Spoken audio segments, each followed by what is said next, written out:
This is Walter Kemp. This lecture will be hypertension, just general features like terminology and some of the very basic pathologic findings. And then there'll be 2 more lectures on hypertension.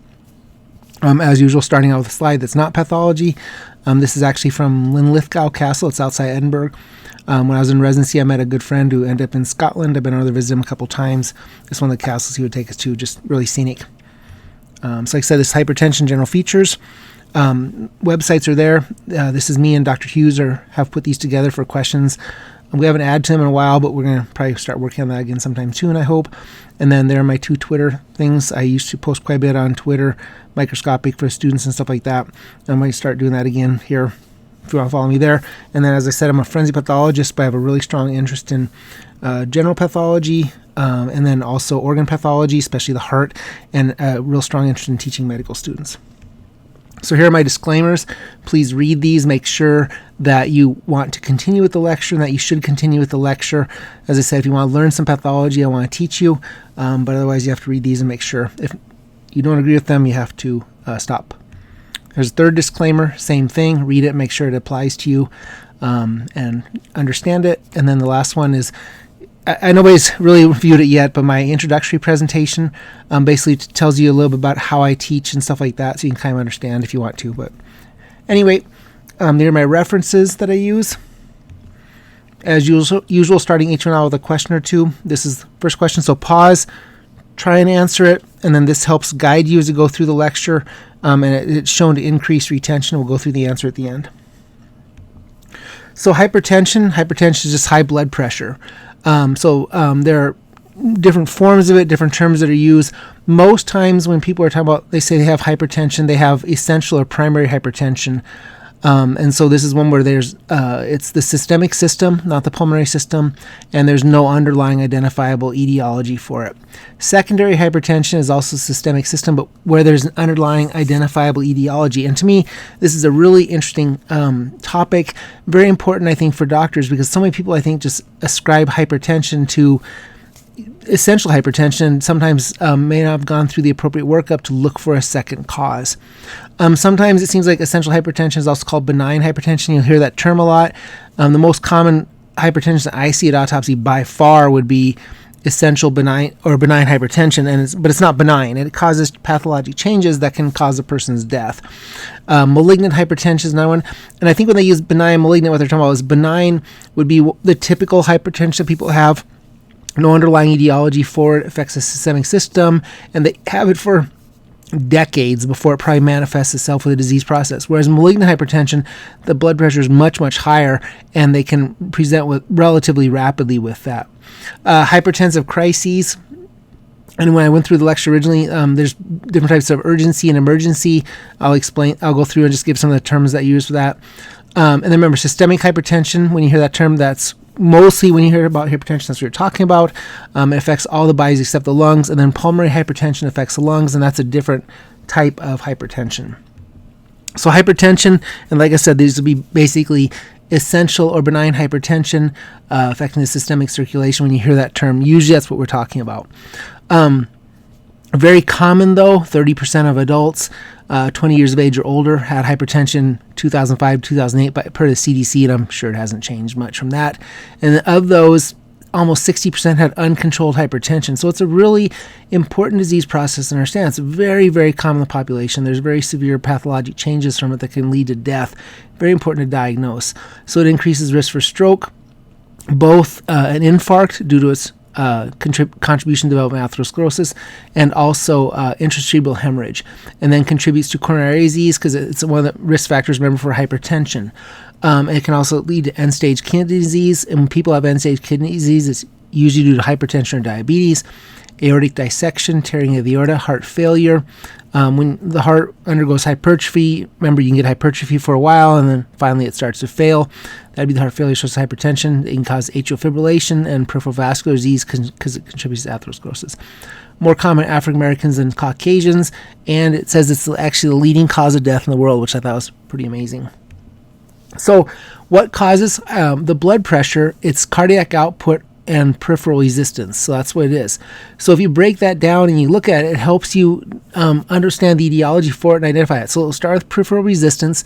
So peripheral resistance can either increase You could have constriction, which is going to increase your blood pressure, or decrease. And so if you start with decrease, prostaglandins, prostacyclin, nitrous oxide cause vasodilation. So those would lower peripheral resistance, which would lower blood pressure. Whereas constrictors, angiotensin II, the renin-angiotensin-aldosterone system, very important in hypertension. Catecholamines will increase blood pressure. Thromboxane and endothelin are vasoconstrictors, and then those can increase the peripheral resistance, which will increase blood pressure. Cardiac output is due both to stroke volume and heart rate. And so if you increase the contractility of the heart muscle, obviously if the heart contracts stronger, it's going to put out more volume. The higher the volume, the higher the blood pressure. And then preload and afterload is important. Preload, remember, is how much basically the ventricle is filled before it pumps out. So anything that's going to increase water retention, so sodium retention, and I always remembered water follows sodium. That always has helped me. So if sodium goes somewhere, water's going to follow it. That's going to help contribute to the increased volume, and more blood volume is going to increase the preload. And then afterload is what it's constricting against. So aortic stenosis, blocking the outflow tract, or hypertension itself increases the afterload. So like I said, if you understand the basic formula for determining it, and then you break it down each components, it can help you, I think, hopefully organize the whole system to understand multiple different concepts by breaking it down into little groups. So the renin-angiotensin-aldosterone system, like I said, very important. Angiotensin made in the liver. Renin acts upon it in the kidney to make angiotensin 1, and there's actually a tumor called a reninoma, which produces renin.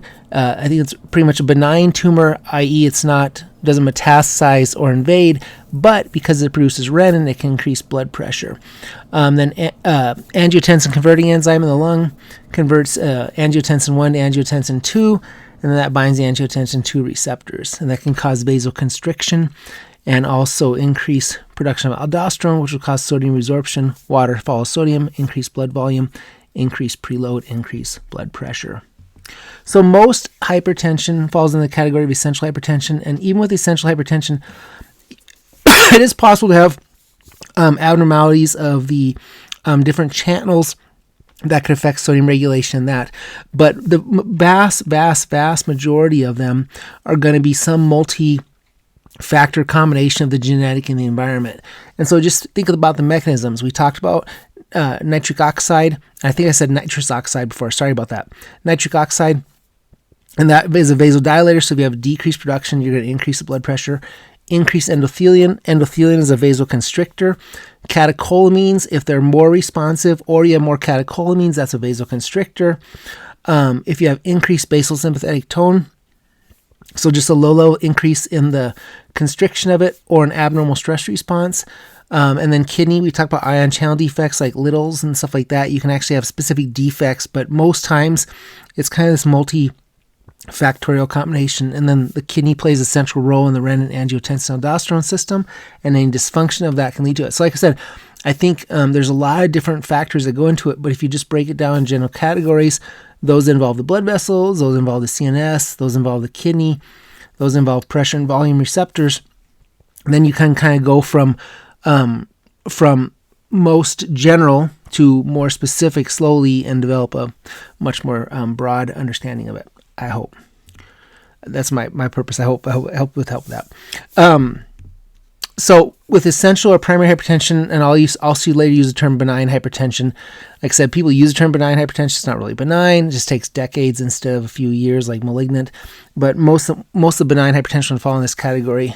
Technically, secondary hypertension could also produce a benign where the blood pressure is just somewhat elevated. I guess a benign, it's more like it's just a time course, whereas malignant hypertension usually takes a couple years. Benign, like I said, usually decades.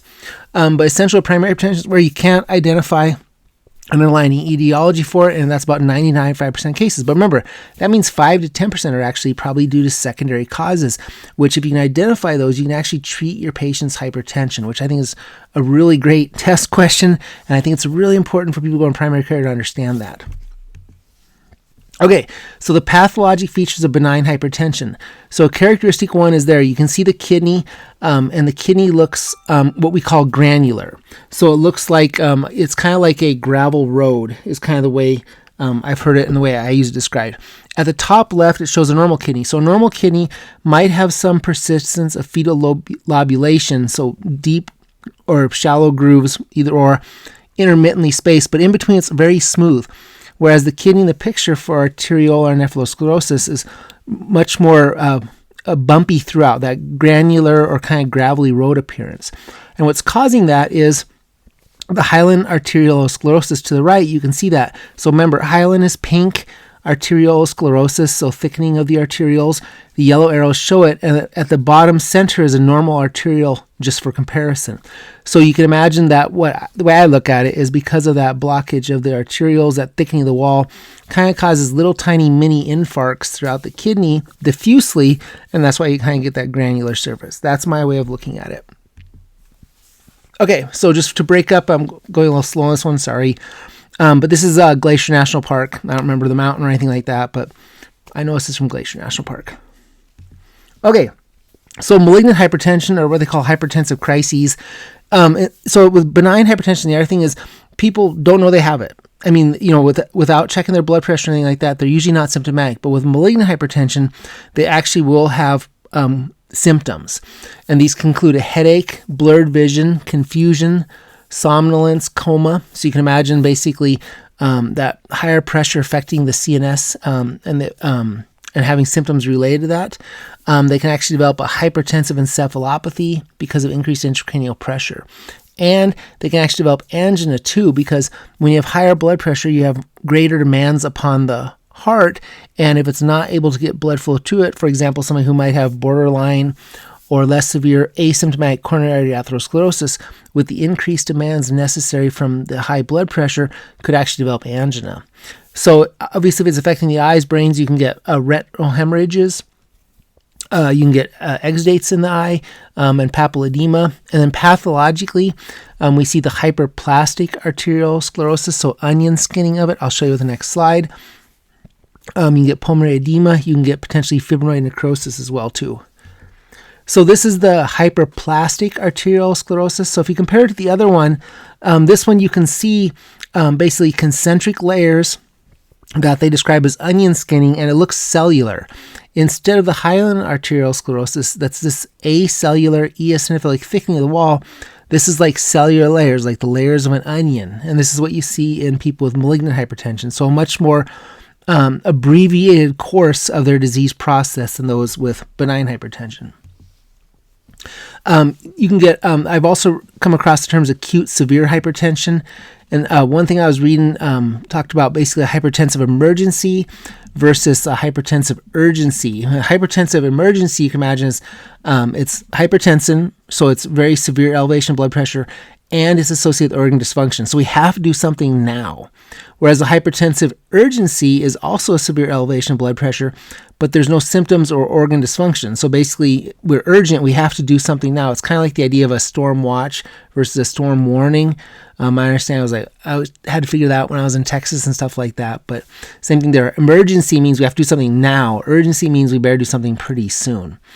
And then the symptoms that we talked about, they can get a hypertensive encephalopathy, confusion, so effects on the CNS, headache, visual changes. We talked about the papilledema and retinal hemorrhages. And it also can affect the kidney, as could be imagined if you had the hyperplastic arteriosclerosis. You can imagine it's going to affect the blood flow to the kidney. And then kidney symptoms could include proteinuria, hematuria, acute renal failure. And then other hypertensive emergencies, when I first typed this out, I'm like, well, that doesn't make any sense. But actually what this means is these are ones where if the patient has this, you really have to control their hypertension. So aortic dissection, we'll talk about it. One of the main causes of aortic dissection is hypertension. But if a patient's having aortic dissection, you have to lower their blood pressure. And then after coronary bypass grafting, they're going to have to lower their blood pressure. After an acute myocardial infarct, they have to lower the blood pressure. Same thing, eclampsia, burns, epistaxis, head trauma. With all these conditions, what it's saying is that if they have high blood pressure, they could really exacerbate worsen that condition. So these are conditions where you really need to get the blood pressure in check. Okay, so back to the question. So pause, and then we'll go through the answer. Okay, so pathology residents examining microscopic sections from the kidney in the image. Of the following, which histologic change in the arterioles are they most likely to see? So the answer is acellular eosinophilic thickening. So this is that arteriolar nephrosclerosis, scarring of the kidney associated with the arteriolar change. And the most common one you're going to see is the hyaline arterial sclerosis, which you can describe as an acellular eosinophilic thickening. So my understanding of the USMLE, I don't know about COMLEX, but I would assume is they've kind of gotten away from using buzzwords and to actually expecting you know what those buzzwords means. So instead of hyaline arterial sclerosis, they might put a description of it, and that's the way I would describe it. It's acellular. It's not like hyperplastic where you see nuclei on the layers. It's eosinophilic, the hyaline, and it's thickening of the wall. So again, at the end of each of my lectures, I put this in their reflection. It means go back, pause, stop, think about it, and say, okay, what are 5 things I learned from this lecture? And this is a really good way to solidify the information and help you learn it. Like I said, I'm not going to give you an answer because that would allow you to cheat and go on to it. So I highly suggest doing this. Just stop, think about, hopefully, I hope, 5 things I taught you during this lecture and like that, and it'll help you learn the information better. So when I was in Missoula one time, my mom came to visit me, and I was at work, and we came home around lunch or something like that, and I looked down the backyard. I was like, oh, cool, there's a little white-tailed buck back there. So got some pictures of it and everything like that. So I hope this lecture has been useful for you. There'll be 2 more lectures on hypertension 2 and hypertension part 2 and hypertension part 3. Thank you.